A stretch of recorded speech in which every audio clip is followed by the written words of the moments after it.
Wargi sadayana pencinta carita Sunda tanpi dongeng Sunda versi Mang Dina Mara sahabai di mana bae alamatna kumaha daramang danget ieu wargi pamugi bae sehat jasmani oge sehat rohanina aya dina lindungan tanapi panangtayungan Allah Subhanahu wa taala amin ya rabbal alamin eta pisan nu dipihara pusim kuring siang kalian wargi sadayana jeung ngantos-ngantos carita Sunda dina judul Silibelaan karangan Kilik Sati Sumedang bagian ke-20 dina bagian ke-25 dinten kamari urang nyarioskeun harita Nyi Aisyah anu harita Minang Saraya Kaki Cakra dinaan kayaan Sarip anu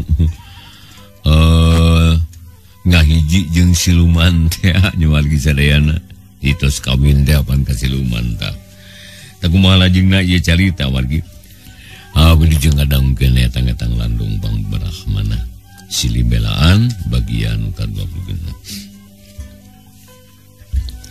abdi teh bade nyungkeun pitulung aki kumaha carana supados Kang Sarip paturai sareng Ipri ulah bebarengan jeung siluman langtu kudu kitu ada aki gentere lah nempojang Sarip kudu ngahiji jeung siluman mah alah gua gerek ditulungannya tapi tetep numatakeun tarekahna mah nya ieu teh mangaki kumaha carana atuh ayeuna nya gerek dibahanan dina cai nya engke munjang Sarip masang di sasajen ieu cai campurkeun kana rurujakan karena cai dua gandeng saja banawe pokokna mah ieu cai kudu kainun ke siluman susugana aya gunana tah kitu we ayeuna mangga aki abdi mangiringan wae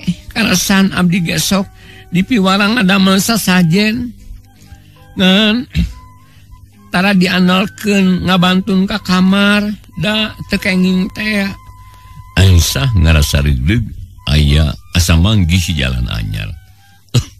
Pek dagoane atunya akhirnya ka kamar heula. Pokona mah hayang sesuai ngadoa. Sabab ieu teh urusan berat ieu. Kudu misahkeun anu keur suka-suka. Kudu ngabengkahkeun keur sono bogo. Asawios aki. Dabdi terido ari dicandung kuno kitu patut mah matak nyeri hate boga maru bangsa siluman ceuk Aisyah balik ke karot da hate mah tetep wae panas najan disabar-sabar ge pemudi ieu mah ngabogaan maru teh ka Ipri sing sabar nya indah bisa keneh ditarekahannya keun gua ki urang ngakalan suganan Allah marengkeun Aki Cakra terus ke kamarna ari Aisyah ngadaguan di tengah imah. Nyager kitu jebul Nini Cakra mawa seupan hui jeung cai teh sor disuguhkeun ka Aisyah.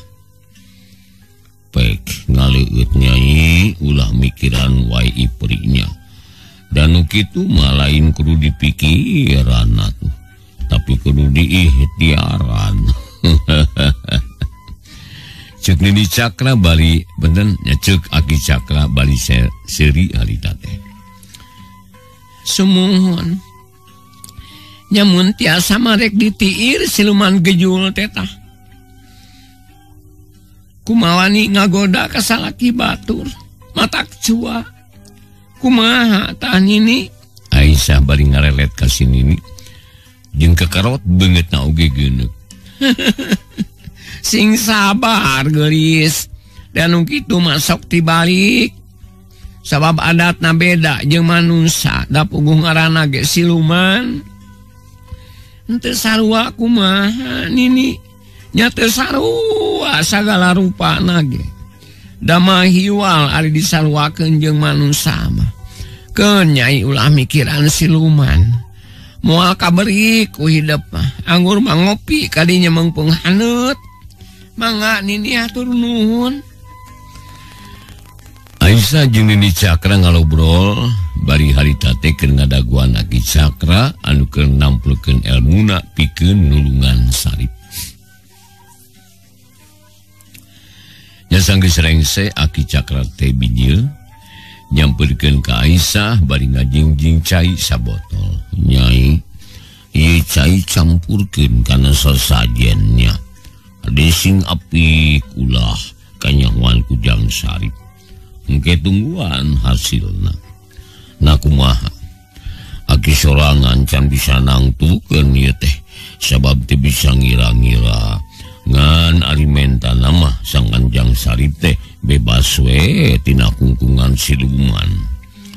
Cek Aki Cakra bari mikeun cai ka Aisyah, ku Aisyah ditampanan bari ngajawab. Hatur nuhun Aki, sadayana ku abdi bade dijalankeun, disuhunkeun pidoana supados abdi hasil dina narekahan Kang Sarip. Nah, didoakeun pisan ku Aki. Sobaki gitu ridho mun Jang Sarip kudu kikituana. Peka tu ngopi heula kadinya, ulah diantep wae eta. Aki Cakra nunjuk kana Supanhui nu kaciri ngebulkeun. Sanggeus rengse urusanana Aisyah amitan ka Aki jeung Nini Cakra. Tuluy balik deui ka Jati Putri bari mawa cai sabotol. Saja jalan gawenangan ngawawaas kalakuan Sarip jeung Orai teh. Jadi matak ijid jeung matak panas kana hate campur jeung sarieun kali ini. Sadatangna ka imah Aisyah teh nunda botol tarap dinaker. Da bisi kapanggih ku salakina. Sanggeus tepi kana mangsana dipake.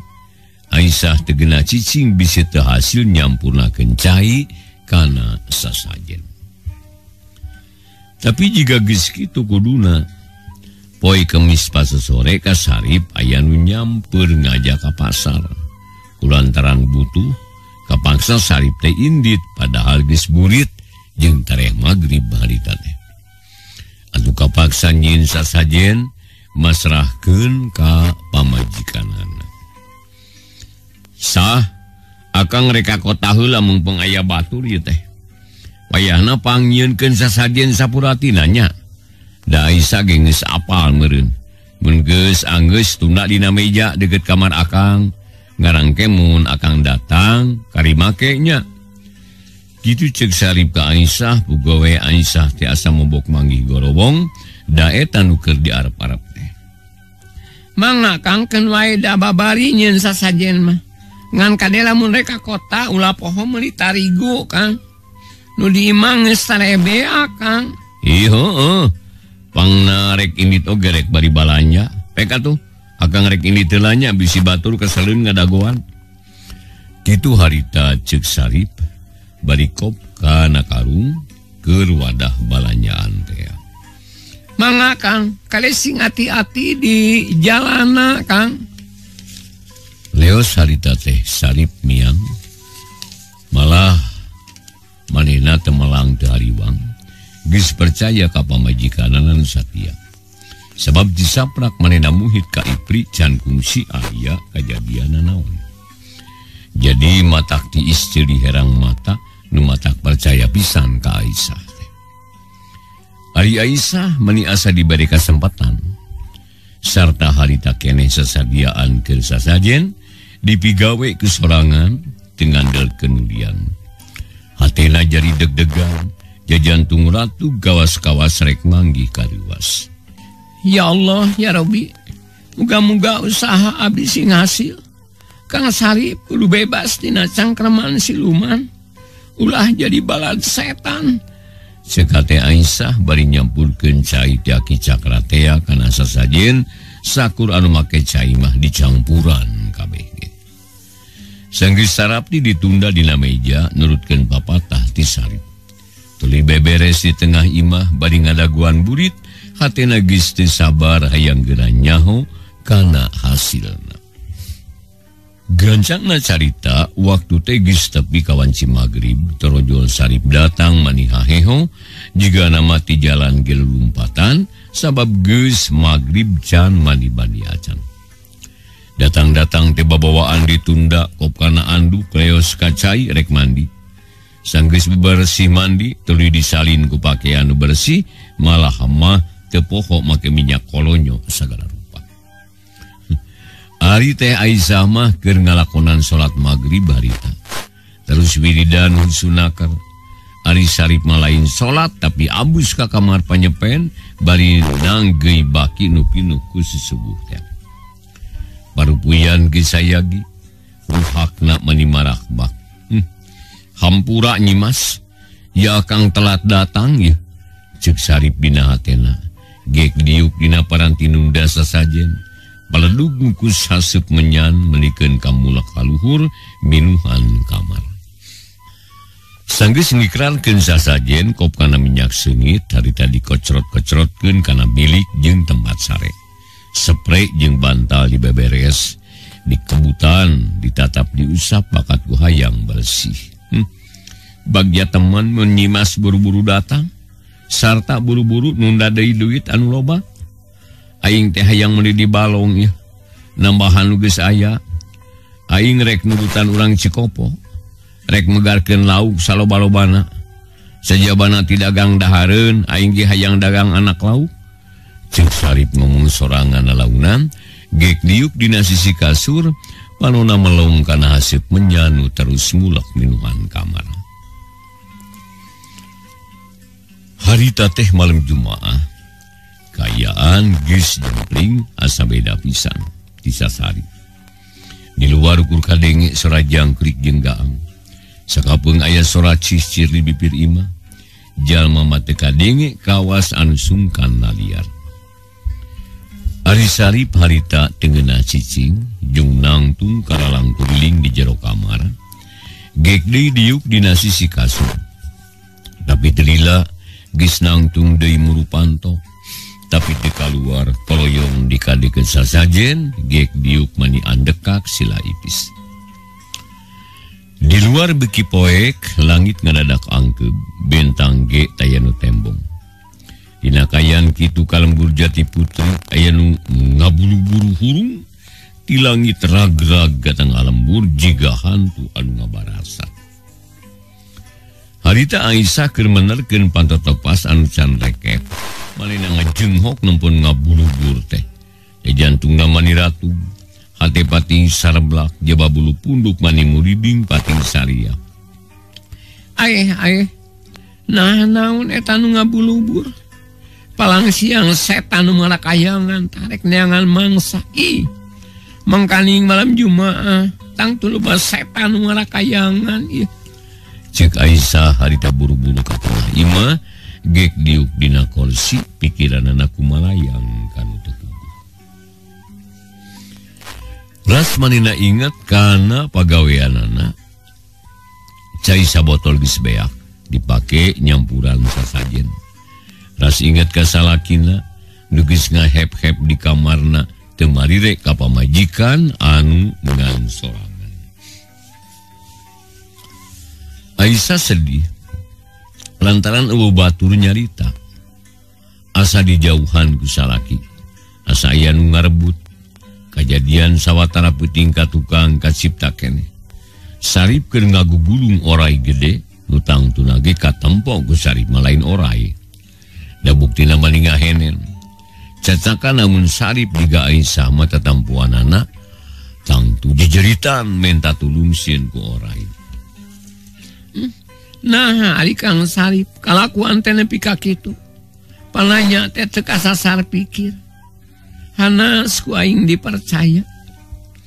Unggal malam Salasa jeung Jumaah tirakat. Mun kitu mah nipu ka aing. Lain tirakat tapi tikarat meureun. Jeung niku tega-tega teuing ngantep ka aing nungan sorangan. Dalam geus dipercaya boga anak mah meureun makeun teuing. Cek Aisyah ngomong sajroning hatena. Gituna balik usapan beteungna mun ingat kana hal eta hate Aisyah sok ngarakacak sabab geus lila betsan dipercaya boga budak. Dina kayan kitu hate Aisyah tebet aya jerojoy hayang ninggalkeun imah.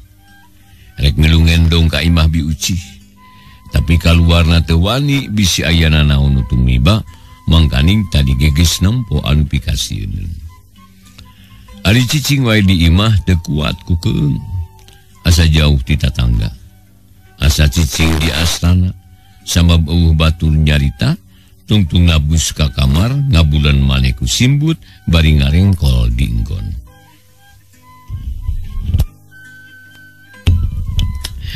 Urang kocapkeun Sarip, manehna teh geus kesel ngadagoan datangna Nyimas Giringsing. Biasana wanci sarele budak teh geus aya di kamar. Tapi harita macan kadenge tanda-tandana acan. Atur dahon cewang Sarip teh bisi pamajikanana teu datang. Hei menyan, kula jajab kecap ka Andika. Pangnepikeun ieu geurentes hate kana manah Nyimas Giringsing nulingi di Batu Ipis. Muga gera datang, mugi gera sumping, sumangga ieu sasajen parantos sadia. Ceuk Sarip harita gegeren dengan bari kop kana menyan, paledug mukus deui, hasupna beuki mulek, kamar teh pinuh ku asup menyan, bauna teu pararug. Nya teh kungsi lilati harita, ngarekot imah teh, kawas diendagkeun ku lini. Sarip curing hak, sarta manehna ngajemprak di deket sasajen, peureum ngadaguan datangna Nyimas Giringsing. Reket harita panto muka. Bus aya istri geulis, panuna gular giler ka sapangisi kamar. Langgior ngadeukeutan ka Sarip, gilehe kana lahunan, bari leungeunna uyup ayap kana sasajen. Kop kana rujak asem, regot diinum saleguk. Kop deui kana rujak kalapa, rujak cau, rujak kembang jeung sajabana. Kabeh harita ditatab daya nu kaliwat, malah mahaseup menyan oge diambean ku manehna. Mangga nyangakeun sadayana ge haturan Nyimas. Ceuk Sarip bari nunjuk kana sasajen. Ari Nyimas Giringsing ukur imut kop kana dubugan ditengak sakaligus. Bari galek-lek bangun lamham. Sanggeus kosong eta dubugan ditunda di dina urutna. Katarima pisan ieu sasajen teh Kang. Poe ieu asa nikmat kabina-bina. Mung aya keneh mah moal burung dibeakeun. Ceuk Nyimas Giringsing bari terus pindah kana kasur ngagolehe bangun lungse ngareureuhkeun ka capek. Ari Sarip can wakan nuturkeun manehna meresan heula sasajen. Terus nulakan panto, sanggeus Sarapdi kakara nyampeurkeun gek diuk dina sisi kasur, leungeunna pacekal-cekal jeung Nyimas Giringsing. Nyimas, engkang hampuranya, sabab beuting ieu mak lating teh nyagikeun sasajen. Mugawe ti janten rengat manah. Ceuk Sarip tamada pedah ngarumasakeun salah. Teu tigin kana waktu nu geus tangtu. Teu nanaon Kang Sarip. Malama eta sasajen teh katarima pisan. Asa leuwih ngeunah bata nu enggeus-enggeus. Tapi awak kuring asa lalungse ya. Sirah lieur asa ngubeng.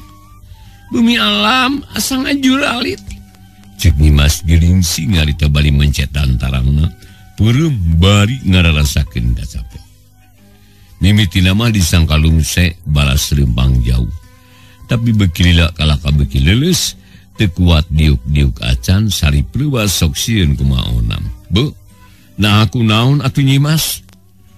Kumaha nulunganana? Teu kudu hariwang Kang Sarip. Meureun kuring teh capek. Sabab ini ti imah lulusuhan. Kelanan sesuganan tere cager. Da biasana ge taralila. Jeung dipeda sisit kuring geus tere beak meureun. Kulit teh asa lalinu.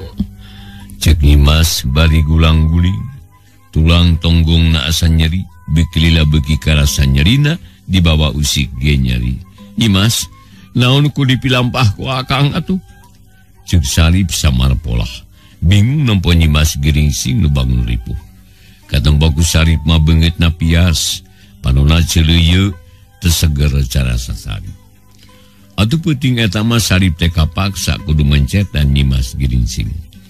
Tapi teu cager ku dipencetan. Malah mata tempuan Nyimas jadi lamur, nu katempo jiga dua-dua sirah baleurat awak lungse sarta teu puguh rarasa.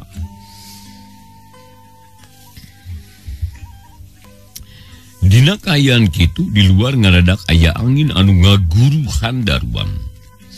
Ngagelebug nebak kana tatangkalan. Pating saleor jeung ngaguru pikasieun. Tungtungna breg hujan gede kawas nu dicicikeun di langit. Sarip bingung manehna teu geunah cicing. Kitu salah kieu salah. Sabab sieun katempuhan ku Ratu Ipri. Perasaan Sarip kabaca ku Nyimas Giringsing kawantu bangsa siluman awas pisan kana mata batinna. Kang Sarip, ulah sieun ulah hariwang. Da kuring moal nanaon. Kitu deui Sunan Ibu moal nyalahkeun ka akang. Sabab ieu mah sakit meureun. Tapi kuring ge boga curiga. Palang siang aya nanaon. Sabab pangiring kuring ngabring ka dieu. Siga nu ngarasa melang kadunungan. Ceuk Nyimas Giringsing bari nunjuk kaluar. Hari tadi luar teh mun aya nu awas panon mah loba orai leutik manipati nglareor di buruan. Jadi kawas aya nu diteangan. Hujan tetap ngagebret, angin ngagelebu gelap dordar, geludug ngaguruh pasul-susul. Cileungcang mani ngagulidag, panut ditonggoh kalandeuh ngirid luntah kawalungan si hideung. Sapeuting eta hujan teu eureun-eureun, urang Jatiputri ngarasa keung utamana mah nu imahna deukeut kana tatangkalan gede sieun aya kairungkan atawa peunggas. Da harita teh kade wae anu pating dorok-dok peunggas. Parat nepi ka isu, hujan teh ngagebret keneh. Sanggeus brai beurang kakara saat, Cileungcang masih kene ngagulidag, jalma-jalma can aya nu liar, pating puyudun tiriseun kene dihayung kung sarung lalajo Cileungcang di buruan. Harita Aisyah geus hudang terus ka dapur kasampak teh di dapur balocor. Cai hujan mani ngemplang deket hawu, malah mahawu ge ka keum. Atuh Aisyah bingungeun mangkaning poe eta teh kudu ngirim dagangan ka Malingping. Beu ameu, na bocor tina naon ieu teh mana kabina-bina teuing. Ih, kumari geus kieu ye. Jeung Kang Sarip mani kebluk-kebluk teuing. Da ngarengkol wae kitu. Piraku ari kudu digedoran onaman. Cik Aisyah gegelendeng sabab sakitu geus beurang teh Sarip can kaluar ti kamarna. Anu diomongkeunana harita teh can sadar yen geus beurang. Sabab di luar cedeum jeung kadenge keneh cikaracak ninggang panyaweran. Tapi ari sare mah henteu Sarip teh. Dati sore keneh ge teu sare kala kang ngagugulung Nyimas Giringsing anu garing. Kang Sarip, kuring kalangsu teh bisa balik. Tu tempo di luar geus beurang. Mun teu kieu mah panon poe teh geus bijil. Untung keneh aya nu nang tayungan. Kuring bisa keneh balik. Pileleuyan Kang, kuring rek mulang heula. Nyimas Giringsing cengkat lalaunan awakna asa laliged. Tulang sandi asa caroplok. Tapi kulantaran kudu balik ka nagarana, najan lipuh ge kapaksa manehna hudang. Nyimas, na teu perjogi dijajabkeun, ceuk Sarip. Manehna hariwangeun bisi Nyimas Giringsing kumaonam. Ulah Kang, kuring boga panganter pribadi. Ayeuna narungguan di luar, pek wae sing jongjon di dieu. Da kuring geus meujeun balik. Ceuk Nyimas Giringsing bijil tina pantok. Barang berai pantong muka Aisyah rek kegedor tadina da geus beurang. Barang sok mani ngajerit menatan langit. Ngeceak terus ngalangak. Aurai, tolong! Cenah ceuk Aisyah ngarumpuyuk teu kuat nangtung tina awahing ku sieun jeung rewas. Lantaran di kamar salakina teh aya orang yang gede biji ninggalkeun kamar. Nya harita pagawe Sarip geus aya nu datang, sabab aya nu tugasna isuk-isuk sok nganterkeun dagangan ka situ raja. Barang ngadenge anu ngajerit teh langsung harita ngajejeg panto da tulakna can dibuka pan. Burai panto ka dapur muka bus ka jero bari nanya, "Aya naon, Bu?" Pokna ka Aisyah, tapi Aisyah teu nembalan. Kalabu celik bari ngadeg-deg soak nempo orai nu ampir pasangrok. "Aduh cilaka mun kieu mah ieu. Ka mana atuh ari Pak Saripnya?" Ceuk eta pagawe terus mangku Aisyah ka tengah imah. Keur kitu torojol biusi nyamperkeun bari hari weuseus nanyakeun. Samping nararibeg ku cai hujan.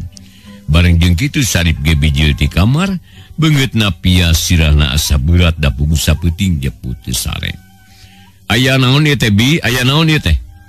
Sarip mulu ka Aisyah anu ngagoler bari ngadeg-deg, awakna ngageter jiga nu lilinieun. "Teuing ujang bibi ge teu nyaho ieu teh. Na aya naon atuh? Ari ceuk dedengean mah aya orai cenah. Na mana atunya?" Cek bi uci bari alak ilik hatena marmir bisinya di imah aya orai. Aisyah harita hudang lalaunan leungeunna ngalepan.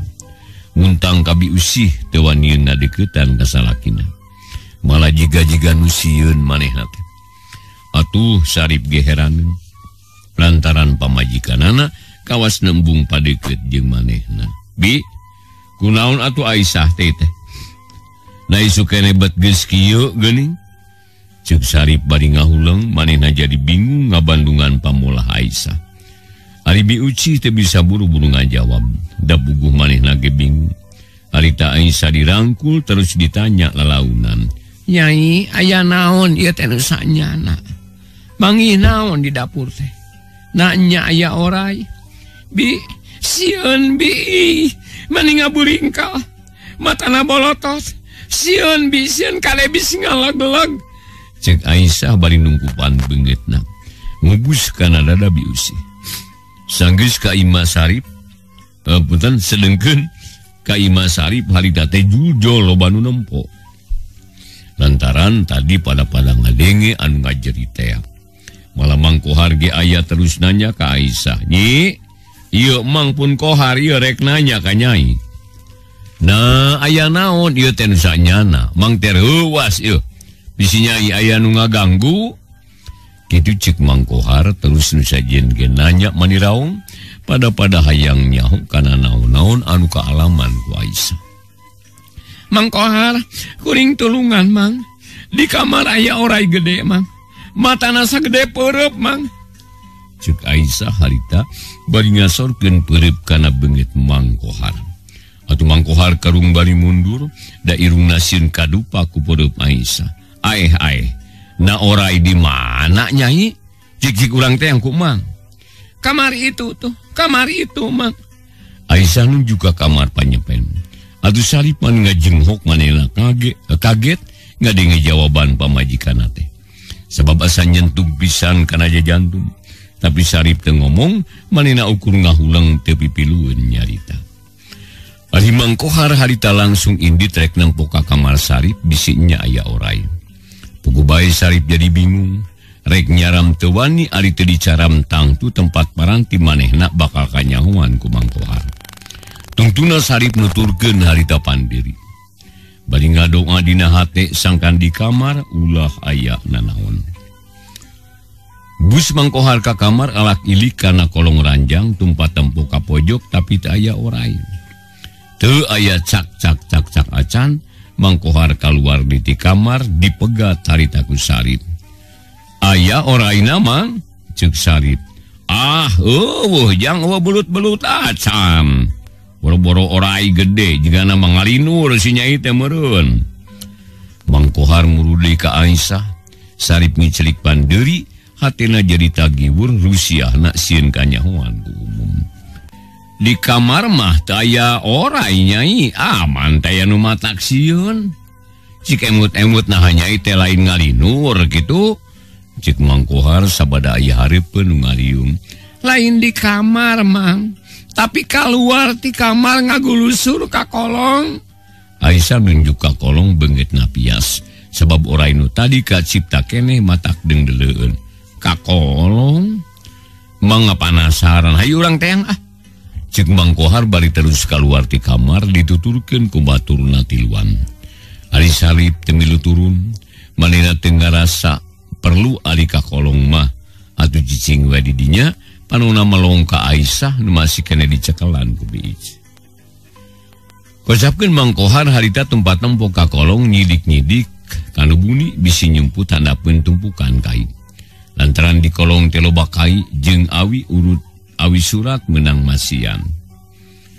Aya naon Mang Kohar ieu teh? Ceuk Pak RT bari tengah-tengok.